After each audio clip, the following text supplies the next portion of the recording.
Yes, children, let us see the question number 4 of bank reconciliation statement. Here, the question is given on 30th June 2019. Bank column of cash book showed a balance of rupees 12,000.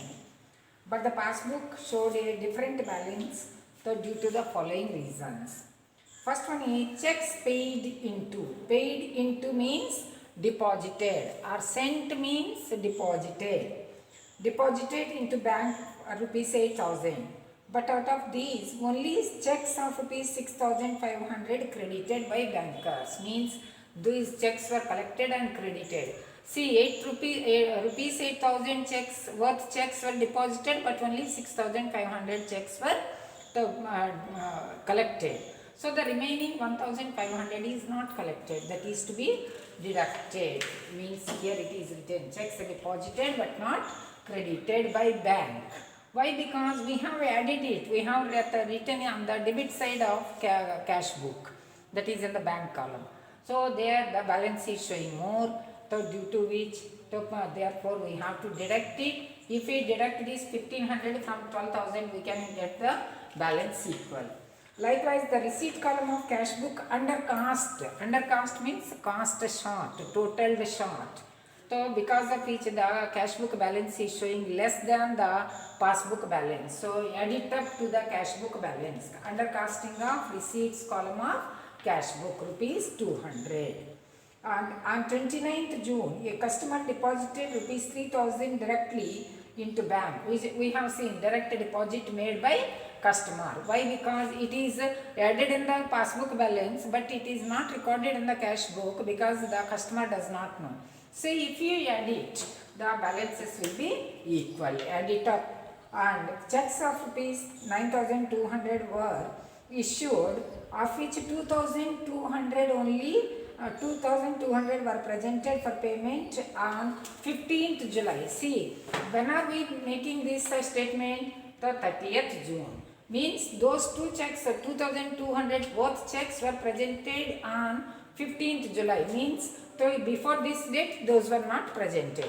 Whenever the customer issues the checks, immediately he deducts the bank balance. Means he writes it on the credit side of the cash book and he deducts the bank balance. So here, according to the customer's cash book, it is being deducted, but there, as those were not presented by the person to whom the checks are issued, he has not presented it, and passbook did not deduct the amount balance. So add it back. So that why? Because we are taking the cash book balance. Add it back to 2,200, and the rupees 330 interest credited by bank. Interest credited by bank.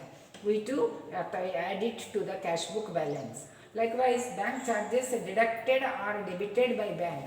We too deduct from our cash book balance. These two are to be deducted and these amounts are to be added back. So 12,000 plus 5,730 minus 1,560 will give you whatever we get is the balance as per passbook. Means there are differences. There is a difference in between the balance of cash book and passbook.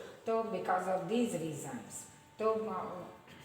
By this, we get the passbook balance. Likewise, in question number 5, balance as per cash book is given, and here directly it is given checks issued but not presented. That is to be added back, and the checks are deposited in the bank.